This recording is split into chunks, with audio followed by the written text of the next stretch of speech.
Selamünaleyküm.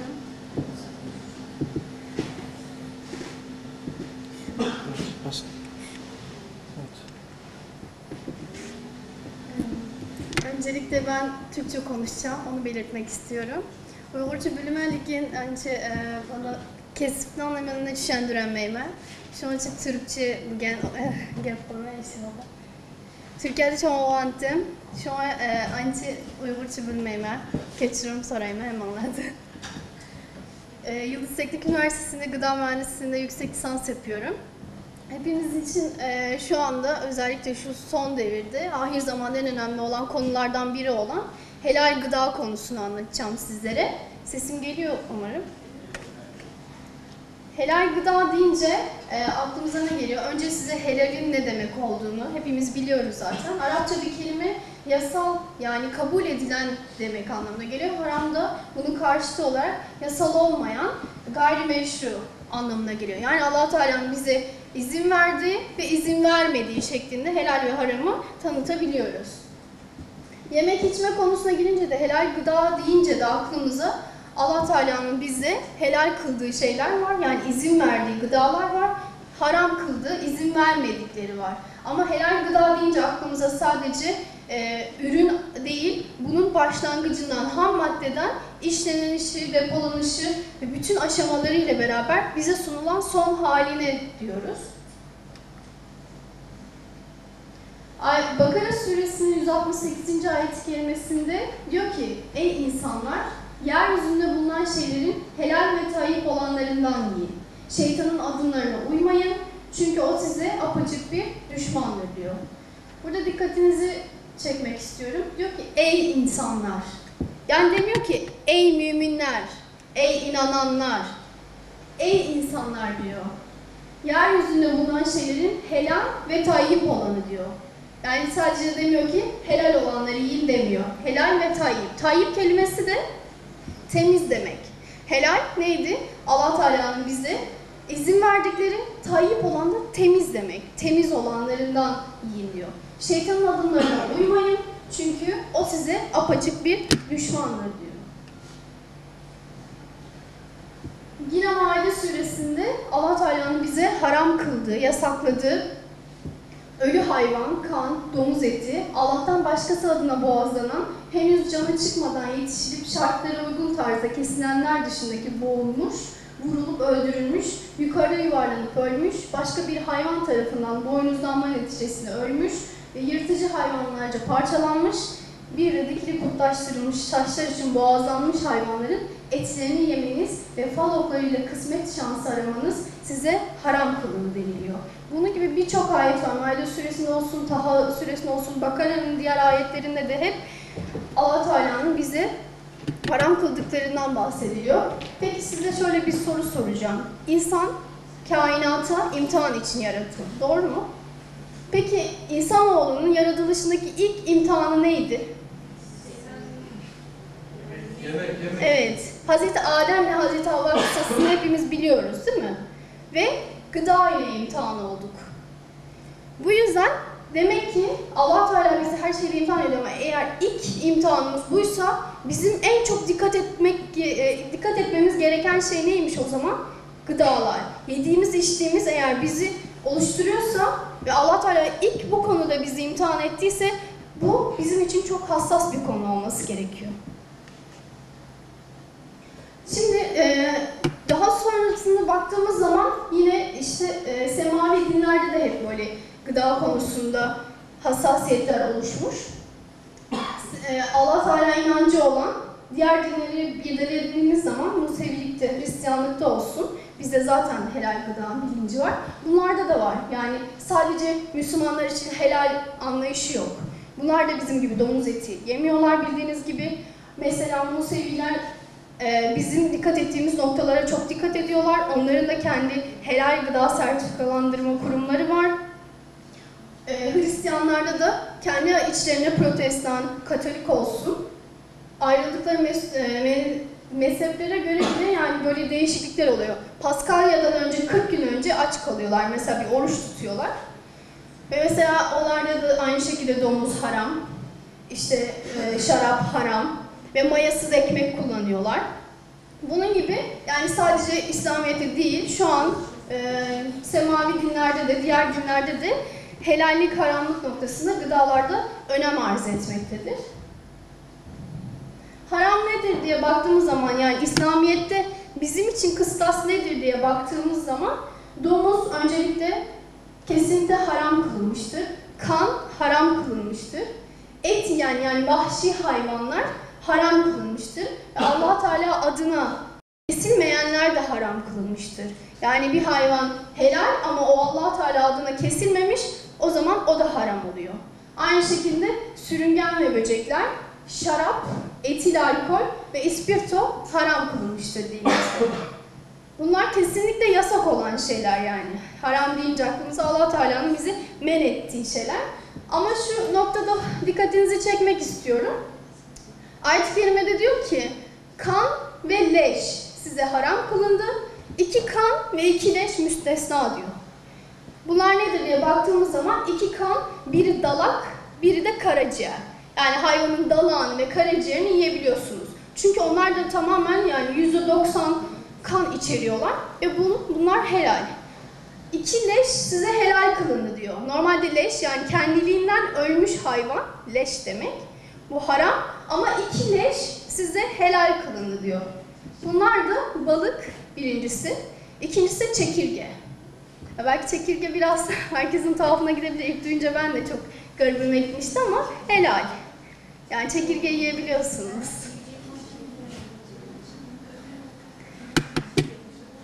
Şimdi konumuza geldiğimiz zaman helal gıda, helal dedik ama bir de tayyiplik önemli. Bakara suresi 68. ayetinde ne diyordu? Helal ve tayyip olanlardan tüketin diyor. Yani Allah'ın izin verdiği ve temiz olan ürünleri tüketin diyor. Peki helal ve tayyip ürün nedir? İslami kurallara göre yasak olmayan, yasak olan herhangi bir unsur içermeyen bütün aşamalardan helal olarak geçen. Yani biz İşte üretim yapıyoruz, ondan sonra bunun satışını yapıyoruz, nakliye taşımasını yapıyoruz, bunun yönetimi var, etiketlemesi var, depo var, paketleme var. Yani sizin işletmenizdeki bütün o girdi çıktıların hepsinin helal şekilde ve tayyip şekilde olması gerekiyor. Yani ben helal bir ürünü ürettim, tamam diyemezsiniz yani. Onu gerçekten temiz bir şekilde muhafaza edip insanlara bu şekilde sunmanız gerekiyor. Şüphe nedir? Şüphe de helalin delil bulunmuyor. Yani haram da diyemiyoruz ama helal de diyemiyoruz. Yani şüpheli, tam kesin yargıya varamadıklarımızı diyoruz ki takva yolunda ilerleyen insanlar şüpheli şeylerden de kaçınması gerekiyor. Şöyle bir hadise anlatacağım. Efendimiz Aleyhisselatü Vesselam bir gün sefere çıkıyor ve seferde sahabeleriyle giderken bir adam görüyorlar ve başı her tarafı dağınık, böyle kirli böyle bir adam ve çok yalvarıyor. İşte ey Rabbim lütfen benim duamı kabul et deyip çok dua ediyor. Ama yani hiç aldırış etmeden Efendimiz oradan geçiyor. Soruyorlar sahabe. Diyor ki yani hani ama çok dua ediyor. Neden duasına icabet buyurulmuyor diyor. Efendimiz Aleyhisselatü Vesselam diyor ki onun diyor yediği haram, içtiği haram, giydiği haram ve haramla beslenmekte. Peki böyle bir kimsenin duası nasıl kabul olur diyor. Bu noktada da bize bu hadis-i şerif yol göstermiş oluyor. Yani yediğimiz evet helal olmalı duamızın kabul olması için ama ya giydiğimiz şeyler, içtiğimiz şeyler, yaptığımız her şey helal ve tayyip olması gerekiyor. Hazreti Ebu Hureyre anlatıyor. Resulullah sallallahu aleyhi ve sellem buyurdu ki öyle devir gelecek ki insanoğlu aldığı şeyin helalden mi, haramdan mı olduğunu hiç aldırmayacak. Böylelerinin hiçbir duası kabul edilmez diyor.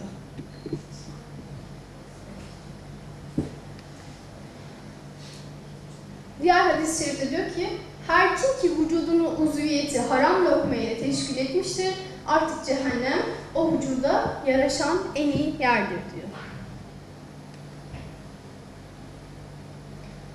İslam alimlerine baktığımız zaman da, topluluklarına baktığımız zaman da haram ve helale ne kadar dikkat ettikleri hususunda da İmam-ı Azam'a örnek verebiliriz. Hazreti Ebubekir'den sonraki bütün halifelerde de onlarda da hisbe denilen bir tabir var. Yani onlar da dışarıdan eğer bir mal geliyorsa onun helal ya da haram olmadığını kontrol edip Müslümanlara o şekilde sunuyorlar.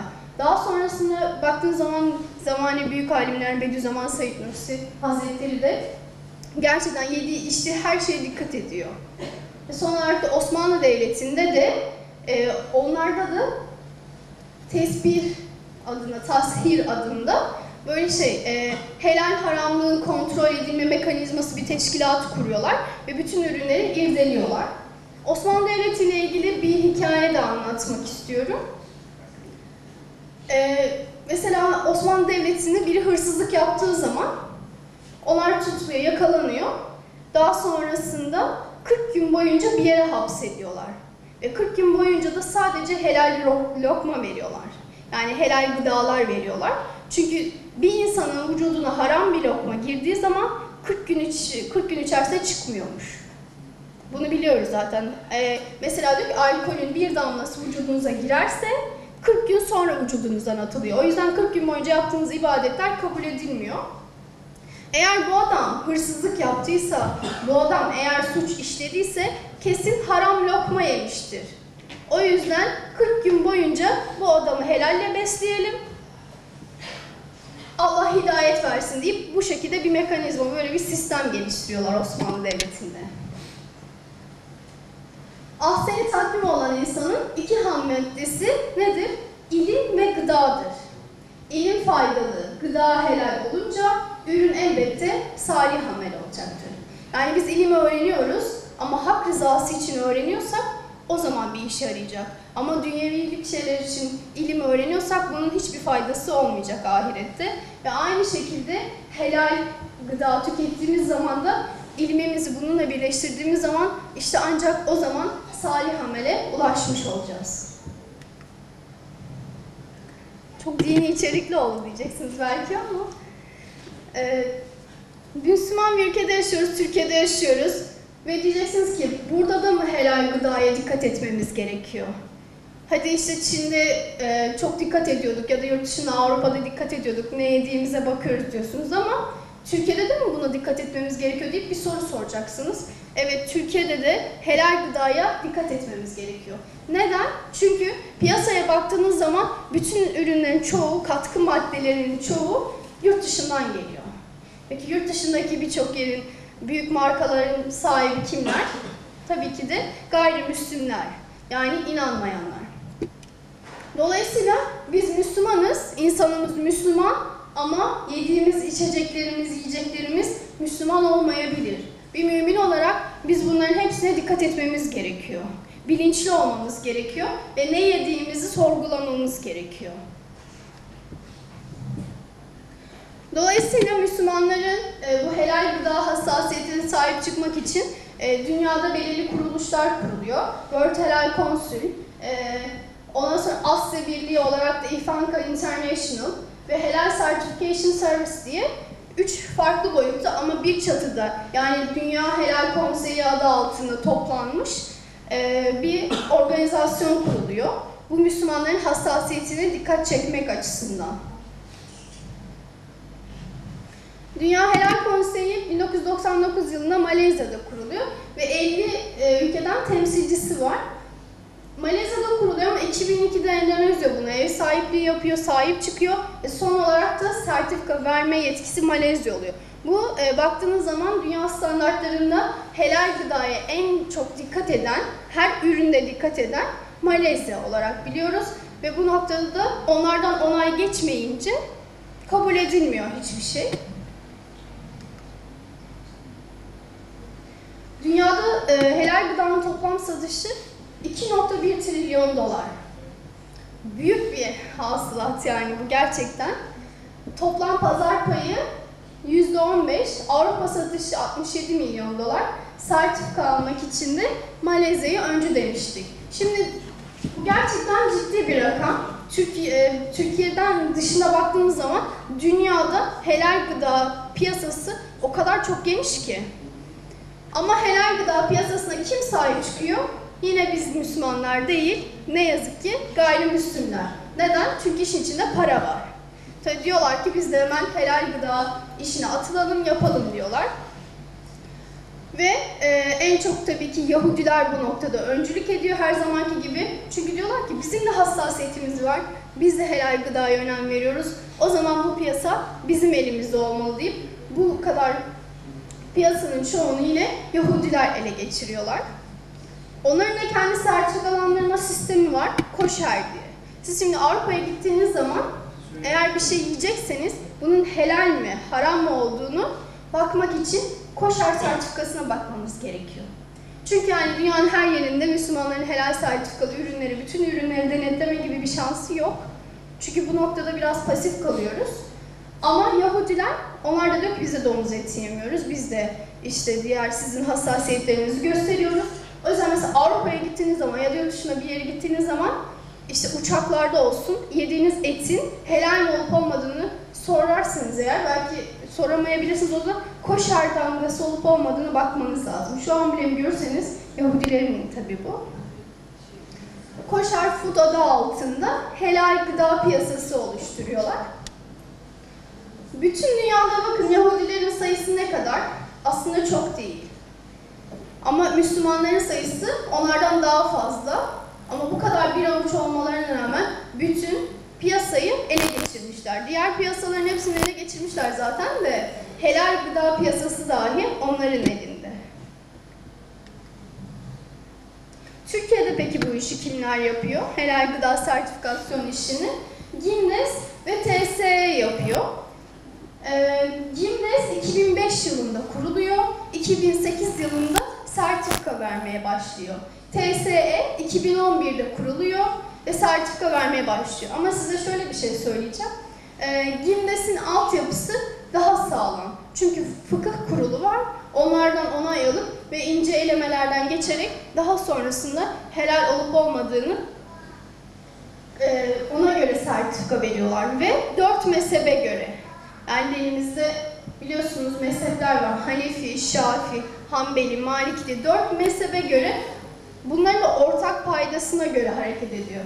Ama TSE biraz daha yüzeysel olarak çok fazla inceleme yapmadan hemen sertifika veriyor. Yani bir nevi daha ticari ama Gimdes kefalet sistemiyle iş yürütüyor. Yani garantisini veriyor. Diyor ki bu ürün gerçekten helaldir. Eğer bir şey olursa biz bunun kefaletini boynumuzun borcu olarak alıyoruz deyip bize güvence veriyorlar.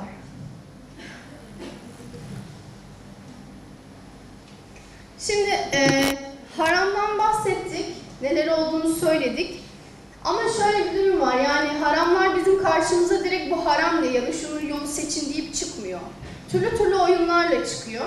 Özellikle işin içine para, ticaret girince daha çok oyunlar artıyor. Gıda piyasasında gerçekten çok aklınızın almayacağı oyunlar oynanıyor ve bize o şekilde sunuluyor. Gıda katkı maddeleri adı altında insanlara hem haramı hem de vücuduna zarar verecek kimyasalları bize çaktırmadan yani bir şekilde sunuyorlar. Gıda katkı maddeleri ne maksatla kullanılır onları önce bir irdeleyelim. Kendi başına normalde hiçbir yarar yok. Herhangi bir gıda maddesi değiller. Ancak bunlar eklendikleri ürüne yani gıdaya daha iyi satış yapabilmek için, ürünün raf ömrünü uzatabilmek için ve pazarlamayı kolaylaştırmak için kullanılıyor. Yani mesela biz bir gıda aldığımız zaman, yani gıda almak için bakacağımız zaman ilk dikkatimizi çeken ne? Onun görüntüsü, şekli, rengi, tadı bizim için önemli değil mi? İşte piyasada bunu satabilmek için ne yapıyorlar? Hoş bir görüntü vermeye çalışıyorlar, daha parlaklık vermeye çalışıyorlar, daha lezzetli sunuyorlar ki siz o üründen daha çok alın ve daha çok satış yapılsın. Ama bunları yaparken, yani bu tatları arttırırken ve işte renkleri, aromayı arttırırken bize yani görmediğimiz işin arka tarafında bazı katkı maddeleri ekliyorlar. Örneğin mesela bu katkı maddelerine baktığınız zaman normalde birbiriyle karışmayan, yani mesela suyla yağı düşünün, birbiriyle karışmıyor ve zor karışan maddeleri birbirine bağlayıcı olarak kullanıyorlar. Örneğin lestin gibi. koyulaştırıcı bir kıvam elde etmek için kullanıyorlar. Koruyucu, bayatlama, kokuşmayı önlemek için. Örneğin siz kendiniz evinizde bir şey yaptığınız zaman onun ömrü yani 1 yıl saklayabilir misiniz? Bir yoğurt yapsanız 1 ay falan saklamanız çok zor değil mi? Ya da sizin yaptığınız evdeki yoğurtla piyasada satılan yoğurt arasında çok fark var değil mi? Koyu bir kıvam var, farklı bir tat var ve uzun süre onu koruyamıyorsunuz. Peki bunu nasıl sağlıyorlar? Uzun süre o malı o rafta saklayabilmek için gıda katkı maddeleri ekliyorlar. Renklendirici olarak özellikle diyelim ki yaptığımız pastalarda olsun, herhangi bütün şekerlemelerde rengi koruyabilmek için yine aynı şekilde uzun süre o ürünü koruyabilmek için raflarda kalıcılığını sağlayabilmek için renklendiriciler ekliyorlar. Yani doğal renklendiriciler. Her meyvenin kendi rengi var değil mi? Ama uzun süre o kalınca ne oluyor? Rengi soluyor, gidiyor. Peki onun uzun süre o şekilde kalabilmesi için ne yapıyorlar? Ekstradan gıda katkı maddeleri ekliyorlar. Lezzet verici ve aroma özelliği içinde kullanılıyor. Tatlandırıcı olarak kullanıyorlar. Besin değerini korumak veya geliştirmek için kullanıyorlar. Artık baktığınız zaman tadı bozuk, kendisi bozuk olmasına rağmen uzun süre ekşimeyen, çürümeyen, kıvamında bir sürü raflarda diyelim ki 1 yıllık bekleme süresi olan gıdalar görüyoruz. Ama bunun içinde ekledikleri gıda katkı maddeleri var. Gıda katkı maddelerinin kimyasalları neler olduğuna bakarsak aspartam, sistein, jelatin, MVD, gliserit ve gliserol, sentetik renklendiriciler, fosforik asit, nitrit, nitrat tuzları. Lütfen bunlara dikkat etmenizi istiyorum. Bunlar hem özellikle jelatin zaten hepimizin de bildiği üzere haram içerikli olan ama diğerleri de tayyip özelliği taşımıyor. Yani insanlara sağlığına zarar veriyor. Kanserojen etkisi çok yüksek olan maddeler bunlar. Jelatin ne yazık ki çağımızın afeti ve gerçekten de girmediği alan yok. Jelatin nedir diye baktığımız zaman hayvanların deri ve kemiklerinden elde edilen saf bir protein. Yani jelatin tamamıyla haram diyemiyoruz. Neden? Çünkü helal bir hayvandan da üretilebilir. Ama genelde haramdan üretiyorlar. Neden? Daha ucuz olduğu için. Jelatinin girmediği yer yok yani. Ben o şekilde söyleyebilirim size. Jelleştirmek için bu yediğiniz bütün abur cubur çikolatalarda, marshmallowlarda, tatlandırıcılarda her yere kayganlık vermek için mesela diyelim ki bir evde tavuk pişiriyorsunuz. Sonra onu kaynattığınız zaman yüzeyde böyle bir yağsı gibi bir jel bir tabaka oluyor. O bir jelatindir mesela. Yani birçok jelatin var hani baktığınız zaman balıkların üzerindeki o kayganlığı veren de bir jelatindir. Jelatin yani sadece şey değil, jelatinse domuzdan elde ediliyordur, haramdır diye bir şey yok. Jelatini siz farklı alanlardan birçok yerden de üretebilirsiniz. Ama ne yazık ki üreticiler daha çok ürün elde etmek için, daha ucuza mal etmek için haram olan jelatini tercih ediyorlar. Jelatinin kullanım alanı sadece gıda değil, kozmetikte de kullanılıyor, eczacılıkta da kullanılıyor, fotoğrafçılıkta, gübrelerde, kaplamalarda, duvar kaplamalarında bile kullanılıyor yani o derece. Çünkü kıvamı sağlıyor, kolajen bir yapı oluşmasını sağlıyor. Dolayısıyla gerçekten çok önemli bir konu. Yıkama ve temizleme ajanlarda kullandığınız bütün bu deterjanlarda da ne yazık ki jelatin kullanılıyor. Gıdalarda jelatinin fonksiyonu nedir diye baktığımız zaman köpürmeyi sağlıyorlar. Yani bu şekerlemelerde, kremalarda, dondurmada daha çok köpük oluşmasını sağlıyor. Emilgatör olarak kullanıyorlar. Yani emilgatör demek iki karışmayan sıvının, hani suyla yağ gibi birbirine karışmayan sıvının karışmasını sağlayıcı olarak kullanıyorlar. Çorbalarda, soslarda, tatlandırıcılarda, et ürünlerinde bile kullanılıyor yani. Kremalarda, süt ürünlerinde de kıvamıya karışmamasını, yani bu sütün bozulmamasını uzun süre orada uzun ömürlü süt diye satıyorlar ya, Onun içine çünkü jelatin katıyorlar. Kristalizasyon düzenliyorlar. Bu dondurmalarda böyle kristallenip bozulmasını önleyici etkisi var. Stabilizör, yani dengede tutmayı sağlıyorlar. Krem peynirlerde, çikolatalı sütlerde, yoğurtta, kremalarda, donmuş tatlılarda stabilizatör görevi yapıyor. Gıdalarda jelatinin diğer fonksiyonu ise jöleli tatlılarda, şekerlemelerde ve soslarda çok fazla olması. Bunlara dikkat etmemiz gerekiyor. Bütün yediğiniz, o dışarıda yediğiniz bütün işte kremalı tatlılara, bütün tatlılara jelatin katıyorlar. Bağlama ajanı olarak kullanıyorlar. Rulo etlerde, konserve etlerde, şekerlemelerde, peynirlerde, süt ürünlerinde. Film oluşturucu, yani üzerindeki böyle tabakanın, parlaklığın oluşturulması için. Mesela etlere bakın, işte kasaplarda satılan etler böyle bir parlıyor falan. Hani bir aydır duruyor orada et ama hala parlıyor. Neden? Çünkü jelatin verilmiş. Koyulaştırıcı olarak kullanıyorlar. Demin de dediğim gibi mesela evde yaptığınız yoğurtla piyasada aldığınız yoğurdun arasında fark var. Daha böyle koyu, kıvamlı. Neden? Çünkü yine jelatin katılmış. Ayrıca jelatinler durutma ajanı olarak da kullanılıyor. Meyve suyularında durutma ajanı olarak kullanılıyorlar. Dikkat edin, mesela diyelim ki evinizde bir taze portakal sıkıyorsunuz. Ona bir bakın ve piyasadan aldığınız bir portakal suyuna bakın. Bizim sıktığımızda pürtük böyle yapı var değil mi? Ama piyasada aldığımız ne kadar berrak değil mi? Yani baksam sizi oradan görebilirim, yani o derece berrak oluyor. Bunu nasıl sağlıyorlar? Yine jelatin ekliyorlar. Yani bu işlem içerisinde jelatini katıyorlar ve karıştırıcıyla biz hiçbir şekilde bunları görmüyoruz. Bu söylediklerim gıdaların çoğunda zaten siz jelatin kıvamı ya da jelatin tadı asla almazsınız. Yani onu o şekilde öyle bir gizliyorlar ki, yok ediyorlar ki teknik işlemlerle. Bunların hiçbirini görme şansınız yok.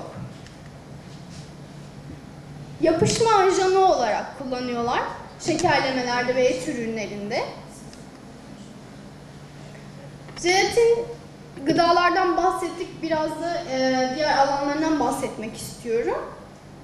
Kozmetik ve ilaç sektöründe, eczacılıkta çok yaygın olarak kullanılan bir gıda katkı maddesi. Yani sadece gıda değil, katkı maddesi diyebilirim jelatin için. Kozmetiklerde olsun, zaten bu da piyasada çok fazla yüksek değeri olan bir sektör. İlaçla kozmetik. İlaçlarda da kesinlikle kapsüllü, yani dışında böyle bir parlaklık, ondan sonra böyle dışında bir kayganlık hissi olan ilaçları kesinlikle tavsiye etmiyoruz. Çünkü bunlar %99 jelatin içeriyorlar ve yine ucuz olduğu için domuz jelatini. Sağlık sektöründe de jelatin aslında o kadar yaygın kullanılıyor ki, domuz ürünleri o kadar yaygın kullanılıyor ki hiç yani ruhunuz bile duymuyor. Kalp spamları var. Mesela kalp spazmı geçiren insanlara takılan, kalbe takılan ürünlerde de ne yazık ki domuzun kıkırdağından elde edilen jelatinler kullanılıyor. Ya da bu işte ameliyatlarda diyelim ki vücudunuzda işte bir yer kesildi, ameliyat oldu. Sonra onun dikme ajanları olarak da ipler, domuzun kılı. Kullandığınız kozmetik ürünlerinde ise o fırçalarda, diş fırçaları, o fırçalar aslında domuzun kıllarından elde ediliyor ve haberiniz bile yok. Ucuz çünkü. Ondan bahsedeceğim. Neden domuz? Çünkü çok ucuz yani. Ve yani hani bunları nasıl anlayabiliyorsunuz? Mesela diyelim ki bir fırça var. Fırçayı yaktığınız zaman eğer böyle hemen çabuk eriyorsa ve böyle diyelim ki oluyorsa, size bu saç kokusu geliyorsa, koyu böyle saçınızı yaktığı zaman kokuyla aynıysa, o zaman anlayın ki o domuz kılıdır. Yani özellikle gerçekten kozmetik ürünlerine çok dikkat etmemiz gerekiyor. Yani vücudumuza onlar nüfuz ediyor, hiç haberimiz bile olmuyor. Yine aynı şekilde kremlerde jelleştirici, kıvamı arttırmacı olarak uzun süre raf ömrünü tutabilmek için yine jelatin kullanıyorlar. Diğer katkı maddelerinden bahsedeceğim. şeyden çok bahsettik, jelatinden. Lesistein diye bir katkı maddesi var. Bu haram değil. Yani haram diyemeyiz. Haramlar bellidir, helaller bellidir deniliyor ya. Ama tayyip değil. Özellikle sistein bir amino asit genellikle proteinlerde bulunuyor. Ve insan proteini olarak da saçlardaki protein çok yüksek değerli. Ve bunları fırın ürünlerinde durdurucu ajan olarak düşünsenize, ekmek yiyorsunuz ama içinden saç çıksa hemen şikayet edersiniz değil mi? Ama haberiniz bile yok, ekliyorlar. Saçtaki proteini alıyorlar ve fırıncılık ürünlerinde sistein hapları olarak, sistein tozları olarak piyasaya sürülüyor ve bunlara ekleniyor. Çünkü yüksek derecede protein içerdiği için bu hamurun çok aşırı kabarmasını durduruyor. Hamurun zamana karşı hani daha çabuk olmasını sağlıyor. Hamurun şeklinin uzun süre kalabilmesini sağlıyor. Ve hamurun hareketine yardımcı oluyor. Esneklik kazandırıyor. Yani saçımızda nasıl böyle istediğimiz gibi esneklik sağlıyor ya. Onun gibi biz o sistein tozlarını işte fırıncılar haberi yok, diyor ki sistein proteini satıyorum sana diyor ama onu saçtan almış yani. Düşünün. Adam da koyuyor ve ne oluyor? Biz aslında ekmek yerken ya da işte fırın ürünleri yerken saç yiyoruz. Yani ben buna haram diyemem. Çok büyük fıkıh alimleri de haram demiyor. Ama tayyip değil. Yani normalde görsek midemiz bulanır. Yemeyiz değil mi? Çok doğru bir şey değil ama ne yazık ki şu anda günümüzde bize hep arkadan oyunlar oynanıyor. Ve gizli gizli yapılıyor. Hiç haberimiz yok. Bizim en büyük hatamız önümüze gelen son ürüne bakmak. Diyoruz ki yani, tamam güzel görünüyor, tadı güzel, yiyeyim o zaman diyoruz ama bu yanlış yani. Bunun nereden geldiğini, ne olduğunu bir Müslüman bilinçli olarak sorgulaması gerekiyor. Bebek sütlerinde besleyici olarak hani protein ya, o yüzden ekliyorlar ne yazık ki. Diyet yiyeceklerde proteini arttırmak için ve besin takviyelerinde şu son zamanlarda çok meşhur olan şu protein, işte kasları geliştirme ürünlerinde sistein yüksek derecede var. Öksürük ilaçlarına balgam söktürücü olarak koyuyorlar ne yazık ki. Onlardaki jel kıvamına da bakarsanız zaten çok kullanılmaması tavsiye ediliyor. Ve Allah Teala diyor ki size şifanızı helalden kıldım diyor. Yani haramdan biz şifa elde etmek zorunda değiliz. Yani bize zorla bunu sunuyorlar ama biz buna dur dememiz gerekiyor. Kullanmamamız gerekiyor. Diğer katkı maddeleri mono ve digliseritler. Bunlar da yağ esterinin uzun zincirli mono ve digliseril esterlerin karışımı.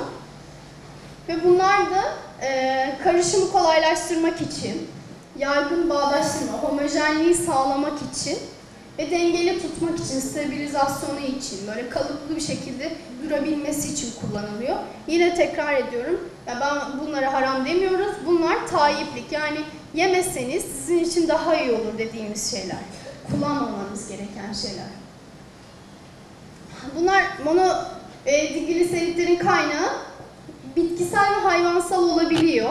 Bitkisel olunca bir sakıncası yok ama hayvansal olunca yine bizim hassasiyetlerimiz gereği diyoruz ki hayvansalsa bunun kaynağı nereden? Baktığımız zaman yine domuzdan mono digliserit elde edebiliyorlar.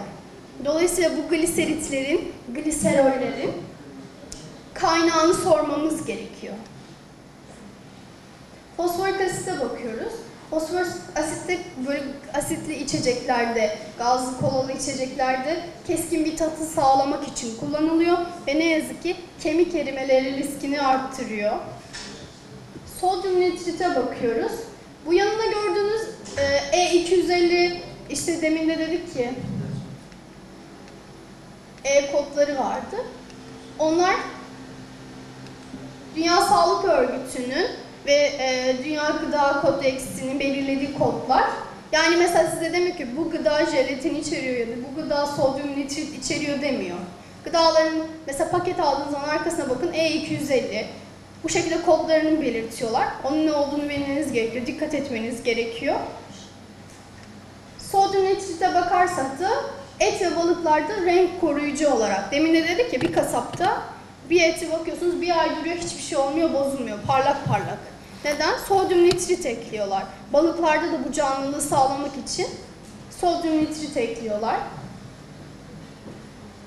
Ve bunlar gıdaların acılaşmasını engelliyorlar. Yani çabuk tadın bozulmasını engelliyorlar. Sodyum nitritin yan etkileri, şu an baktığımız zaman hiperaktif çocuklar her yerde. Çocuklarımızla baş edemiyoruz. Çocuklar çok yaramaz deniliyor ya. Bunun sebebi aslında baktığınız zaman kullanılan kimyasallardan kaynaklanıyor. Yani şu an bazı anneler bunu çok iyi bir şeymiş gibi görüyor ama benim çocuğum çok zeki, o yüzden çok duramıyor yerinde. Hiperaktif diyorlar ama bunun zararları da var. Yani çocuk bu sefer sabrı öğrenemiyor. Bu sefer başarılı akademik bir kariyer elde edemiyor. Neden? Çünkü bize verilen kimyasalların farkında değiliz ama zannediyoruz ki çocuğum doğuştan hiperaktif. Öyle bir şey yok. Bize sunulan, eklenen kimyasallar dolayısıyla bütün vücut mekanizmamız bozuluyor. Hiperaktiviteye neden oluyor. Ve ayrıca bunlar gerçekten bayanlarda... Ses gitti galiba.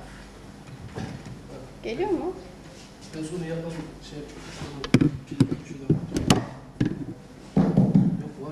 Demin gelmedi. Özellikle bebeklerde ve hamile bayanlarda sodyum nitrit gerçekten kesinlikle tüketilmemesi gereken bir madde.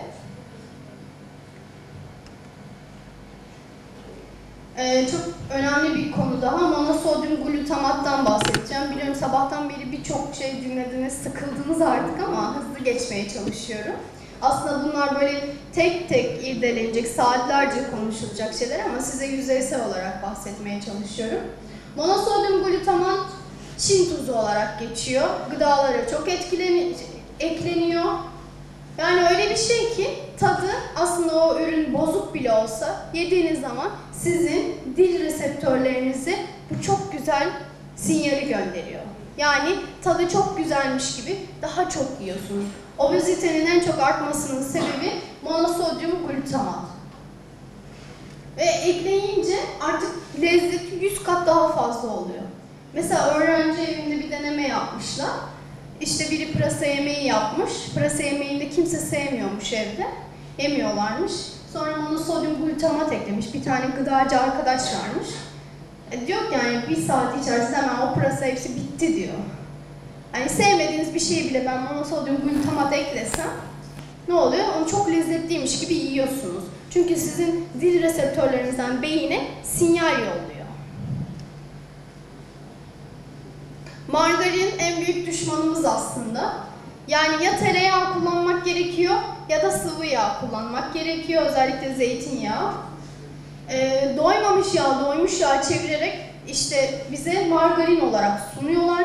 Ama margarin içine o kadar çok şey katılıyor ki hatta ne katıldığını bazen bilmeyebiliyorsunuz. Yani naylon bile katabiliyorlar.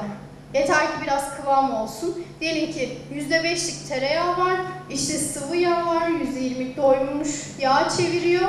Ama içerisine milyonlarca şey katıyor ve haberiniz olmuyor. O yüzden margarin kullanmamanızı tavsiye ediyorum.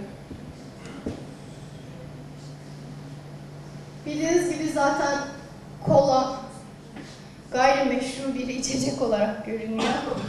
İçinde gerçekten de alkol olduğu son yapılan araştırmalara göre tespit edildi. Ve ne yazık ki Türkiye'de TSE'nin de içinde bulunduğu Türk Gıda Kodeksinde %0.5'e kadar alkol bulunan ürünlerin üzerine alkol yoktur yazıyorlar. Yani bu hassasiyeti göstermiyorlar. Ama dinimizde nedir? Çoğu haram olanın azı da haram. Yani damla girse, bizim vücudumuza damla alkol girsin haram diyoruz. Tabii bu istihale dışında. İstihale ne demek? Yani mesela aslında şarap sirkeye dönüşüyor ya, bunu hepiniz biliyorsunuz zaten, fermente oluyor ve sirkeye dönüşebiliyor. O zaman sirke helal oluyor. Ama diğer türlü, diğer şeylerde istihale olmadığı için buna da dikkat etmek gerekiyor. Özellikle gazlı, asitli şeylerden uzak durmak gerekiyor. Şimdi haramdan bahsettik, domuzun haramından bahsettik. Neden bu kadar her yerde, neden bu kadar peki kullanılıyor madem haramsa? Bakın mesela bir domuz doğduktan 4-5 ay sonra 100 kiloya ulaşıyormuş. 100 kiloluk bir domuzdan 40 kilo yağ çıkıyor. Ortalama 20 sene yaşayan domuz bir doğurmada 15-20 yavru doğuruyor. Düşünün yani bu bir ömür boyunca bir domuzun 350 ile 400 yavrusu olduğunu düşünürseniz, bu yavrulardan elde edilen yağları da düşünürseniz, üreticiler için mükemmel bir yağ, ham maddesi. Hani dedik ya, neden işte her yerde kullanılıyor? Yani piyasada bu kadar çabuk üretilen ve hani her yerde kullanılan bir şeyi tercih ediyorlar ve ucuz. Zaten ne oluyor?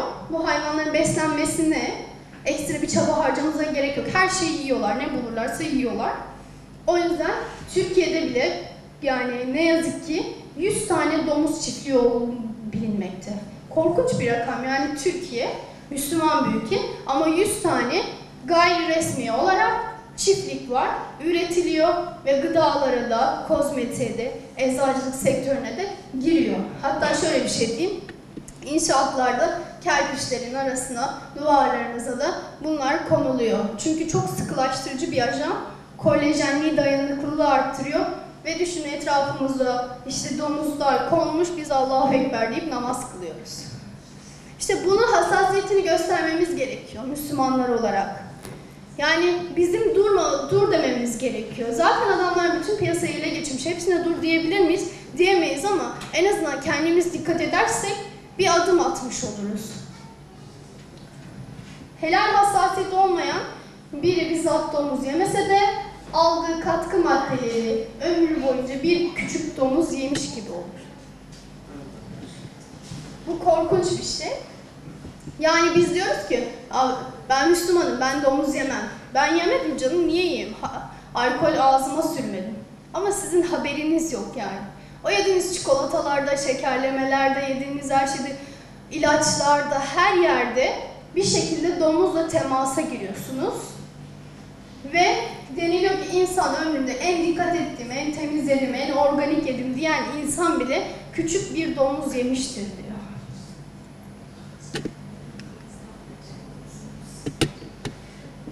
Çözüm ne? Çözüm olarak bizim Müslüman olduğumuz için bu hassasiyeti zaten biliyoruz. Sadece değil, ben domuz yemiyorum, yemem o ürünleri, üstünde domuz eti vardır diyenleri yemiyorum değil. Domuz içerebilecek, jelatin içeren gıdaları kullanmamamız gerekiyor. Bunun hassasiyetini sorgulamamız gerekiyor. Ve size hiçbiri kalkıp da demez ki ben sığırdan jelatin elde ettim, sana ondan yapıyorum. Böyle der yani size.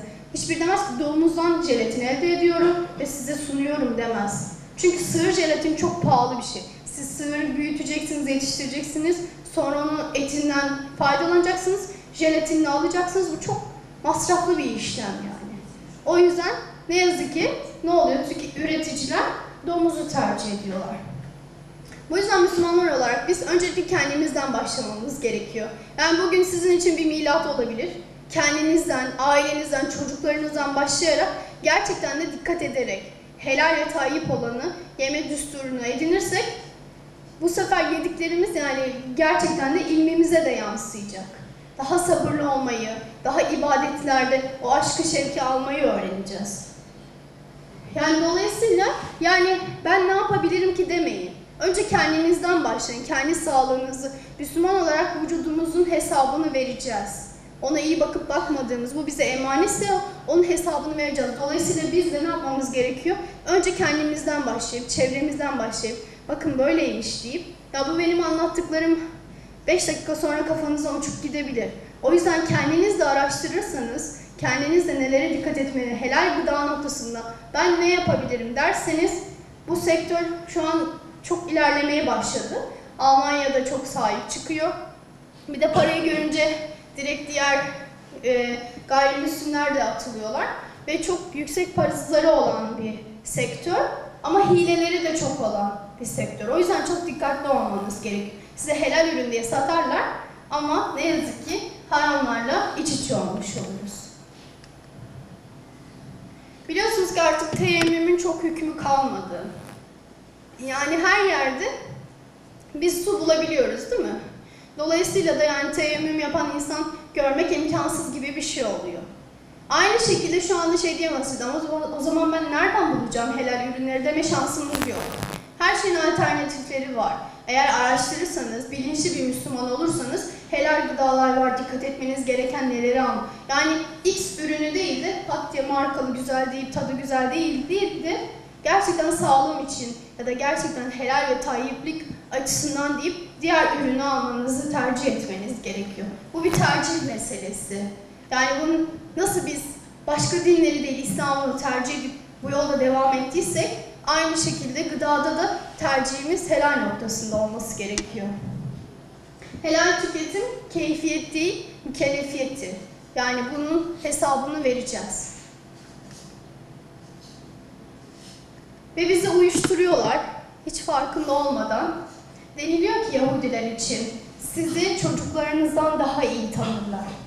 Yani bizim ne olduğumuzu biliyorlar. Ne kadar maneviyata önem verdiğimiz olduğumuzu biliyorlar. Ve narkozla uyuşturuyorlar. Hiç belli etmeden bizi uyuşturuyorlar yediklerimizde. Ve artık biz pasif olarak kalıyoruz. Ama bunun bilincinde olursak, uyanırsak o zaman bir şeyler yapabiliriz. Helal tüketme hakkınıza lütfen sahip çıkın. Yani üreticilere eğer siz derseniz ki sizin niye helal sertifikanız yok derse bunun gidip alması gerekiyor. Biz talep edersek onlar üretir. Nasıl bize daha iyi ürün almamız için, işte daha iyi ürün üretmek için şey yapıyorlar, üretiyorlar. Onun için çabalıyorlar. O zaman biz de bunu talep etmemiz gerekiyor. Kardeşim senin neden işte helal sertifikan yok? Neden helal ürün satmıyorsun? Bunu bir söylersiniz, iki söylersiniz. Adam sonrasında alır. İlk başladığında sadece 10 tane firmanın vardı. Şu an 400'e yakın firmanın helal sertifikası var. Türkiye'de de. Dolayısıyla yani sizin tüketici olarak hakkınızı savunmanız gerekiyor. Helal sertifikalı ürün almasına doğru teşvik etmeniz gerekiyor. Ve bu hakkınıza lütfen sahip çıkın. Hepinize çok teşekkür ediyorum. Öncelikle böyle bir fırsat verdikleri için akademideki büyüklerime çok teşekkür ediyorum. Sizler geldiğiniz, dinlediğiniz, sabırla dinlediğiniz için sizlere teşekkür ediyorum. Türkçe yaptığım için tekrar özür diliyorum. Yani böyle bir konuyu inşallah. Ama bana şöyle bir şey de söylemek istiyorum. Kimse yardımcı olmuyor. Yani beni de anlayışla karşılamanızı istiyorum. Ben Türkiye'de sonuçta büyüdüm, okudum, bütün eğitimimi Türkçe aldım. O yüzden yani bu noktada destek verirseniz ben desteğe açık bir insanım. Bunların hepsini bir dahaki sefere belki de Uygurca anlatırım. Şimdi burada okuyan bizim kız öğrenciler var ya, onlar yardım eder inşallah, az önce söyledik. Yardım ederse bana söylersin. Sorusu olan varsa sor bakalım. Peki bu soru sor.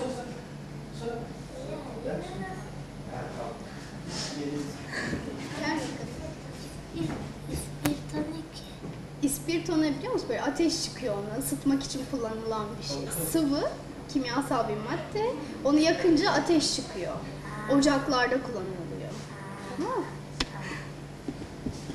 Başka sorusu olan?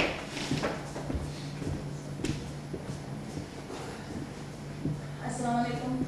Nihai Allah sizden razı olsun. Büyük peygamberin kardeşlerimizin hamısı Allah razı olsun. Siz bu halde ila hakikaten yaxşı söz dediniz. Bu bizim çok dikkat qilishimiz kerak bo'lgan bir tema. Bu 2005 yılı kuruldu dediniz. Ben 2006-2007'den başlap bunun içinde yani gönüllü olarak bu şeyler. Allah razı olsun. Yani biz onu fikri tüzgendiğim için bütün kardeşler bunu düşündürüştük. Hatta Zeytinburnu'da bir tane halal market açtık. Evet, Uygurların helal marketi var Zeytinburnu'da. Evet. İstanbul'da 7 tane halal market var yani büyük İstanbul'da 7 tane var. Ama bir tanesi Allah razı olsun bizim kardeşlerimiz Zeytinburnu'da açtı. Ve her seferlerimizde, her yerde hatta Başakşehir'deki ayarlarını kapadık. Bunu kayıt devam ediniz. Dikkat edişkerek işlerlikle imanımızı kolda kalış için, sağlığımızı kolda kalış için, neslimizi kolda kalış için dikkat edişimiz gerekli sizde varsınız. Ama biz ikili atkan, yani Uygur kardeşlerimiz dedik ki biz Uygurlar halallara pek dikkat kıladığan, en dikkat kıladığan bir millet bunun için ayrıca ayıp kılvatımız deyimiz ama bunu düşündüğü aklınız ne bileydi desiniz. O abı diyen Türkiye. Türkiye'de haram dersi bulandı. Yeni bir dersinin dinleydi desiniz. Ülke var ya, ülkenin başka Müslüman olanı kendi dersi Müslüman.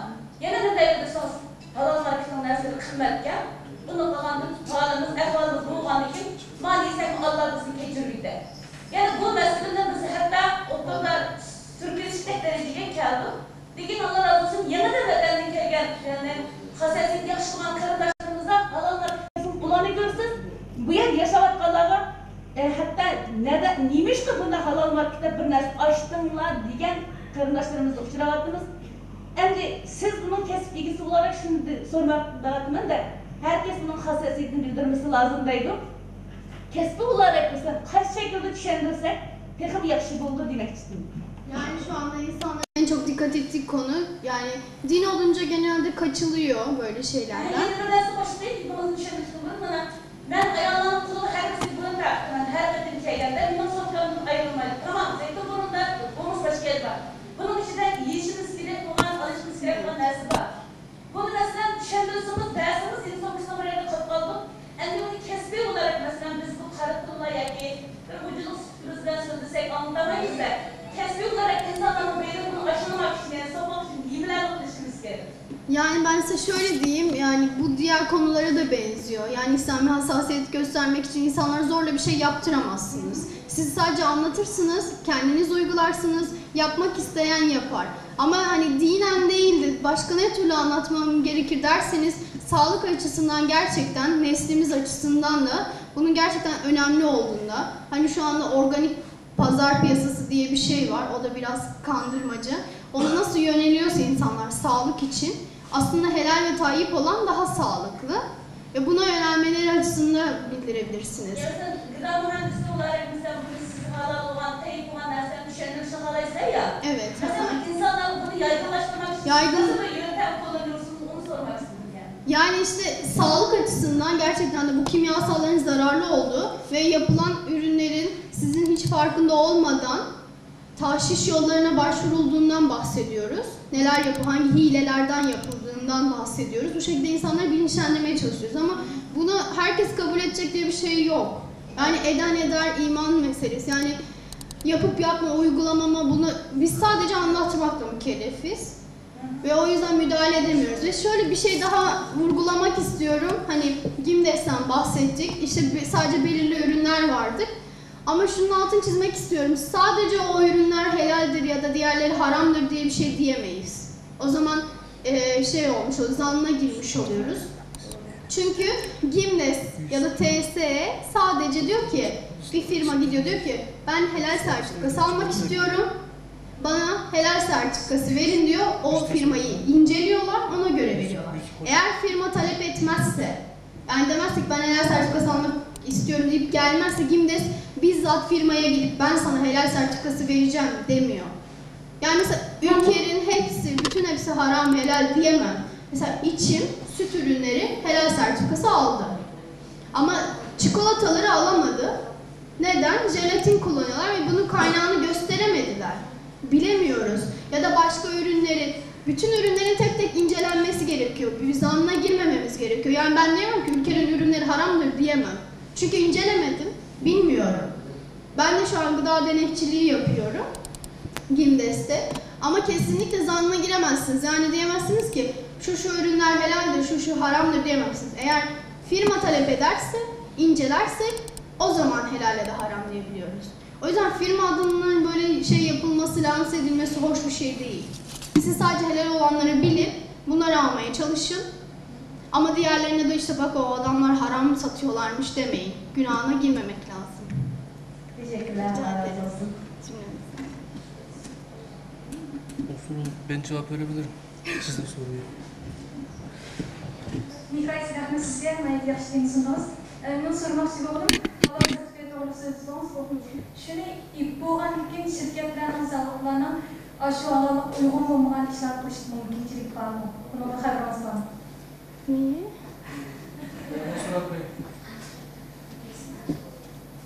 Şimdi şirketler halal sertifikası belgesi alıyor ya. Evet. Aldıktan sonra onların haram mahsulat üretme imkanı mümkün Ha, olur mu? şöyle, Onu yani nasıl takip ediyorsunuz? takip denetimleri çok sıkı oluyor. Ayda 2 kez böyle mesela diyelim ki haber vermeden denetime gidiliyor. Yani gece saat 2'de diyelim ki denetçiler gidiyorlar, depolarını inceliyorlar. Yani sıkı bir denetim var. Her ay denemesi var, yıllık denemesi var. Ürünlerin nereden aldığını hepsini tek tek. Yani bu ben size çok yüzeysel anlattım ama onun irdelenmesi de çok ince ayrıntı. Eğer en ufak şüpheli bir şey yakalanırsa sertifikası iptal ediliyor. Eğer kimdesi mesela sertifikası iptal edilen kurumlar var, onlara dikkat edin. Mesela diyelim ki tavuklarda bu nokta çok hassas. Mesela hani dini usullere göre uygun şeyler yapmıyorlar. O yüzden yani denetimler çok sıkı. Bunlarla ilgili eğer incelemeler isterseniz onları da verebilirim. Ben sadece bu konuya dikkat çekmek için yüzeysel anlattım ama dediğim gibi çok derinlemesine bir konu ve denetimler çok sıkı oluyor. Çünkü hak geçer. Yani birine dersen ki sen haram satıyorsun ama adam satmıyorsun. Ahirette bize sorarsa bunun hükmü çok büyük yani vebali. O yüzden dediğim gibi bir normal söylenerek ilk seferde gidiliyor kontrol amaçlı. İkinciler, üçüncüler hiç haberi olmadan baskın şeklinde denetim yapılıyor. Ama bütün aşaması yani ham maddeden tutun, ham maddeyi nereden aldığından tutun, üretim son rafa gelene kadar ki bütün aşamalar takip ediliyor. Başka sorusu olan var mı? Teşekkürler. Ben soru sormayayım da az önce Münevver ablamızın sorduğu soruya bir cevap vereyim. Mesela ben 4 yıl el-işler bidayet işledim, 4 yıl. Halal sertifikası almış olan bir şirket. Bana gel, hem biz Uygurlarda, biz Uygurlar dünyadaki en takva millet. Bizden isim millet yok bu dünyada desek, Türkler mesela, bak benim için Türk sözü düşünüyorum ya, bu hazır bizge normal jigen nesimizden o. Daha çanak şikayet sözler verdi. Bir Uygur çıkıyor, mesela siz sözlerinizi düşünün ama, siz sözleriniz anladı mı? Halal gider, dükkanı aç topçudan mı şey geçiyor? Kaç eden kilo atılır? Hatta Uygurları tırlaklı ketkenle babasından geçiyor. Çıkıp, biz bir ölçemde Allah s.a.v. bizi kuyap verdi. Kur'an-ı Kerim denilen dersi var. Bu ya Arap'ınki, ya Türk'ünki, ya Uygur'un kitapemez. Şuna bu, Allah Arapça bizge şürpedi ama onu her katırlığa tercih kılıp benim vaktimiz. Kulumuzda ölçem var. Şuna bu, şu manamız biz. Şu anda Katimin Enbiya dedi Peygamber sallallahu aleyhi ve sellem. Katimin Resul demedi. Şuna bu. O bir ölçemde erkek verdi bizge. Hem üzüm vazifesini orada ketti ama o Resul'ün vazifesini kimdeydi Resul'leri? Peygamberlerin varisleri ağlamlaydı. Şundan ya, yüzümüzde işidik ehli zikri olan, her işten ehli olan insanlardan sorayımız, açık köy peygamber yolun mamamız demişiyor. Şu an bu dinle, yani takva millet uygulamaması. Şundan ya, ben kaysımına hitap olsalar, eğer o takva olsa, Allah'ın adamımız için ısırgan olsa, biz onu haksız mamamız. Çünkü kendimizdeki muşukal dersin, yürüyenmişsek, ya da bu Türk olsa, Türkiye'de yaşamaklar, İstanbul'da Uygur'un var, dünyadaki en pasık, Xitay'da meşgul etken pasıklar bulan bir şeyler yaşamaklarla da salamat muayda olur, salamat kısa şu. Bundan beri yaşamaklarımızdan şu. Şu an kendimizdeki muşkal haletine, muşkal görünmez can, şu. Şurada çekip etmek için biz ilgilenmiyoruz şu. Yüzümüzdeki, hem de çıkarlı gelip çıkmayı da dimev yerine. Rahmet sizge Allah razı olsun. Bir soru var ki. Assalamualaikum söylemekte. Benim sualım yok fakat özlemdeki göz karşımını bir şeydeki söylemekte ortak şeyler ettim. Hem de diğer yardım dedik, siz bir yemeklik injiner buluştuktan sonra bir söz ediniz. Ben özlem kısadım var. Kısadım bir söz ediniz. Yani bu gelen anlamakta, diğer yardım sözlerin yerlerini anlamakta bu işlerden özümüzü koldaş için yani Müslümanca halal olan derslerini yiyiş için kanatlaşımız gerektiği vaxtda bir neçə xil tallaşlar aldığımız şunu. Nəhayətdə qızğanlıq olan tallaşlar görsə, bütün kişi vaxtlarını toxutub, takışıb yaşaydı. Şu yerde özümüz yertəyirib, özümüz uyğundurub, başlarsa halal dersini yiyiklerimiz değiliz. Ama onlar yaşayan bilen hazırki bu zincirsiman bu ketken bu cihanda yaşayan olmaydı. Biz aşağı yaşayan kalktığımızda sizinle yaptırım olan bir düşmekle, sizin yerinizi yerlerde veya kibirin kola. Bu demek bu bir çarçak zaten emniyetli boğulan bir iş. Hem yeni bir tanlaştığımız anda nihayeti şübhiden yirak olan halal mahsulotlarni yeyish. Halal mahsulotlar dinimizde haram olan yoki halal sertifikasi bo'lmagan mahsulotlar qanchada bahs biraz qimmatroq. İnsan o'zining yanlışlığı pulga qarab bir narsa oladi. Yani biz hozir bir ishkini misollanmayapmiz, umumyuzda qilib ketmoqda. Ya da almayın yani. Umumyuzda Yani pahalı hiçbir şey almayın, az yiyin. umumyuzda qilib ketmoqda hamma mashina qiladi. Ondan keyin obraz qimmatni bilish uchun qanday qilishimiz kerak? Jiqarab pul tepishimiz kerak. Jiqarab pul tepish uchun qanday qilish kerak? Cho'ng'aroq shirkat ishlash kerak. Cho'ng'aroq shirkat ishlash uchun qanday qilish kerak? Yaxshi o'qish kerak shundaqmi? Endi gap to'xtasa, cho'ng'aroq shirkatda ishlagan vaqtimizda, ham dunyodagi insonlar yashayotgan butun davlatlar qasamlar. Bu biz boshqa davlatlarni misol olmaylik, jumla o'rnida Turkiyani misol olib, cho'ng shirkatlarning hammasi deyilak, eng cho'ng gunohlardan birisi olan usum bilan munosabat bo'ladi. Faiz. Usum degan narsa bormaydi. Sizlar balkim jiq insonlar jiq narsalarga qilgan bo'lishi mumkin. Turkiyada masalan halal sertifikasi bor. Qaysi shirkatlar demayman, ammo bir mun shirkatlarningki bank bilan munosabati bor. Bank bilan munosabat bo'ldi deganda bunda faiz bor endi. Faiz nima? Usum bor endi. Usum bor bo'lgandan keyin bunda yana haromlik bir element qo'shildi.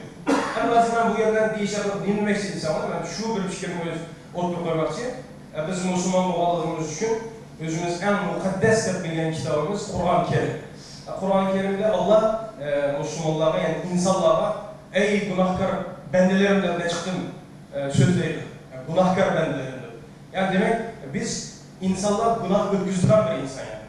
Yana bilsa Qur'onda bir sure var, maxsus bir sure, Tevbe suresi deb sure var. Ama ben demoqchi desam, biz hakikaten bütün hem zencirsimal şirketlerinde nihayeti pakiz yaşayacağımız deyiklerimiz nihayet güçlü buluşumuz gerek. Güçlü buluşuyla birge şunu bilişimiz gerek ki 100% bütün hemen nasıl halal kılıp 100% şübhiden hali yaşamak nihayet ters bir iş. Şuna Allah bendelerini, günahkar bendelerini deydi, ayrım alayeten bir suresinin Tövbe suresi diye. Şuna biz her vakit Müslüman üstümüzde özümüzü güçlendirip devamlı tövbe kılıp düşmemiz gerek. Ama Allah'ın ki Bismillahirrahmanirrahim deyimiz ne için? Yani Rahman ve Rahim olan Allah deyimiz. Yani Allah keçirsin de aşağı kılışımız gerekler. Bu şu fikirlerini orada başlıyoruz. Teşekkür ediyoruz. Bir şey eklemek istiyorum. Yani çok teşekkür ederiz. Çok güzel bir noktaya değindi. Yani dediği gibi dağa çıkıp ya da sadece ibadet ile uğraşarak o noktada bir şeyler yapmak Allah Teala'nın istediği bir şey değil. Önemli olan zorluklar içerisinde, bütün haramların içerisinde helali seçebilmek ve onu dayanabilmek yani. Eskiden savaşlar vardı, savaşıyorlardı. Şu an ne? Bizim bilinçli olup, uyanık olup bir şeylerle savaşmamız gerekiyor. Yani o kadar bahsettiğim jelatinden her yere giriyor, şey oluyor, bu kadar çok ürünü çok olan bir şey neden haram? Allah niye domuzu yaratmış sizce? Bu kadar kullanılan şeyi neden yaratmış? Niye haram kılıyor? Ve bu kadar çoğu oluyor. Sizce neden? İmtihan olduğu için. Her yere girebiliyorsa, eğer şeytan gibi, bütün vücudumuza da girebiliyorsa, haram kılınmışsa, yani Allah Teala neden yaratmış olabilir? İmtihan için. Biz bu dünyaya zaten imtihan için geldik. Ve cennet o kadar ucuz değil yani. Oturup namaz kılarak, şey yaparak oturduğumuz yerden olmuyor ne yazık ki. Dediğimiz gibi helal gıdayı seçsek, faizler var, başka şeyler var. Sürekli bir savaş halindeyiz. Müslüman demek, sürekli mücadele eden demek. O yüzden yani tabii ki günahlar işliyoruz, hatalar yapıyoruz, düşüyoruz ama kalkmayı öğrenmek zorundayız. Biz Müslümanların yaptığı en büyük şey şu an, zorlukla karşılaştığımız zaman ya tamam ben yapamıyorum deyip pes etmek. Yani işte bu kadar olmuyor falan zaten Allah affetmez mi falan deyip mücadele ruhumuz sıfır. Buradan kaybediyoruz. Yani cennet bu kadar ucuz değil yani. O yüzden sürekli mücadele ruhumuzu ve bu imtihanı kazanmak için devam etmemiz gerekiyor. Sadece dinen değil, ilmen de kendimizi güçlendirmek zorundayız. Yani şimdiye kadar bu diğerlerinin bizi yönetmesinin sebebi ne? Bütün gayrimüslimlerin en iyi yerlerde olmasının sebebi ne? yönden kendilerini geliştirdikleri için. Bizim ilme de sahip çıkmamız gerekiyor, dine de sahip çıkmamız gerekiyor. Tek taraflı değil, bu şekilde ancak bir şeyleri götürebiliriz. Ve bir de istediğim bir şey var, lütfen birbirlerinizi ayırmayın. Yani şey yapmayın, şu şöyleci, böyleci, şu değil. Zaten Uygur olarak çok az bir milletiz. Bir de Türkiye'ye gelip zaten azız. Bir de burada da bölünüp ölçülüyorsunuz, şucu burcu bilmem neci deyip tamamen yok olun. Ne kaldı geriye o zaman? Herkes bireysel yaşıyor. Yani kimsenin yaşantısına çok müdahale etmemek gerekiyor. Onların hayat tarzı, hayat seçimi, saygı duymak gerekiyor. Ve herkese kapımızın açık olup birleşmemiz gerekiyor. Ben burada büyüyen bir Uygur'um ama beni bile ayırıyorlar. Yani diyorlar ki işte burada Uygur büyümüş, Uygurca bilmiyor. Peki yardımcı oldunuz mu ya da şey oldu mu yani? Ya bunun gibi yani o yeni gelmiş, o kaşgarlık, o bulculuk bilmem hep böyle yapıyorsunuz yani. Bu sorunun gerçekten de çözülmesi gerekiyor. Yani siz dikkat edebilirsiniz, dikkat etmeyenler olabilir ama birleşmek gerekiyor. Eğer hepimiz Müslüman sıfatındaysak bizim buna ihtiyacımız var. Çok güzel. Başka sorusu olan? Başka soru olursa en arkadaki sorularla en arkadaki sorularımız var. Assalamualaikum bazı kardeşlerim. Ben bugün o meyede muhafızamlıkı gıda doğru sözlerim için hepsi helal haram bilen bozdu. Benim sorudan sorum yok ama kânımdaki sözüm devasında bölümü çünkü pek mühim yaparayım. Hazır yemek içmek cihatta her kaysi cihatlardan olsun, marketler olsun, hep yıllardan küçük balık, bir orta nezle olsun. Hemisi de pakızlık, temizlik, helallık cihatta pek son nokta geldi onun temizlik olsun, helallık cihatta olsun. Müşteride benim bir fikrim, ben de özenle şahsen fikrim. Annelerimiz ne?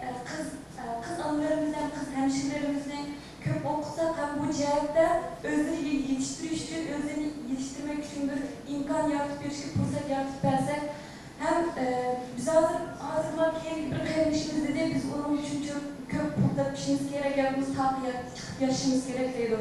Eğer biz annelerimizi yetiştirsek, annelerimizi mesela öğle yemek karışıklar mesela yetiştirsek şu cihatta fırsat yaratıp versek biz sık çıkıp tamam yiyişimizde hiç hacet yok.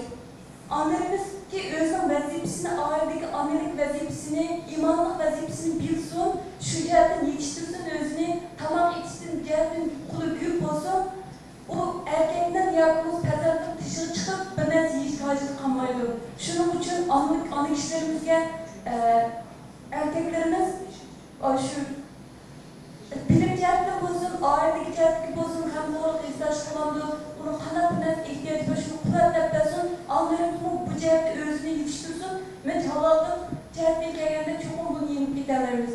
İman bayede imkan buldu. Yani birisiye kalbimizdeki kan yetiştirip bırakan neyse o bizden yiyen yemeklerimizden kan şekillenişinden o kan bekleyen o camdan çıkıp diyen gibi şu an biz önceden yiyen neysimiz helal olsa aşı neslerimizi çözdük sürmeyecek. Rahmet. Teşekkür ederim. Vakit münasebet bilen kısa sual sorsak ki evet.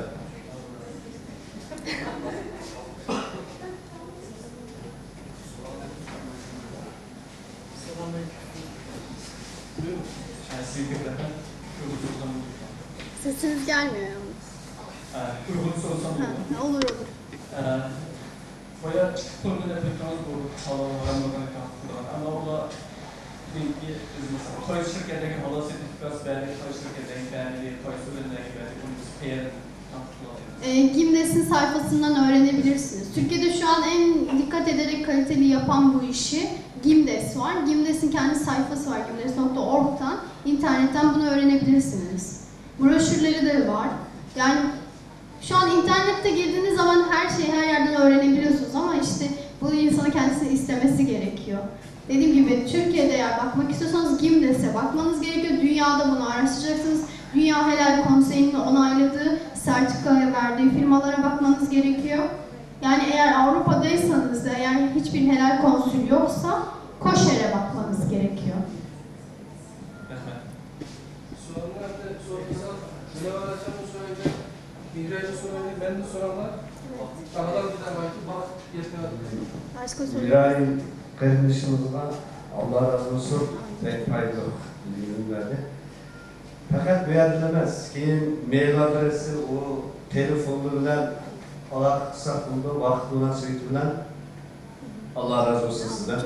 Ben teşekkür ederim.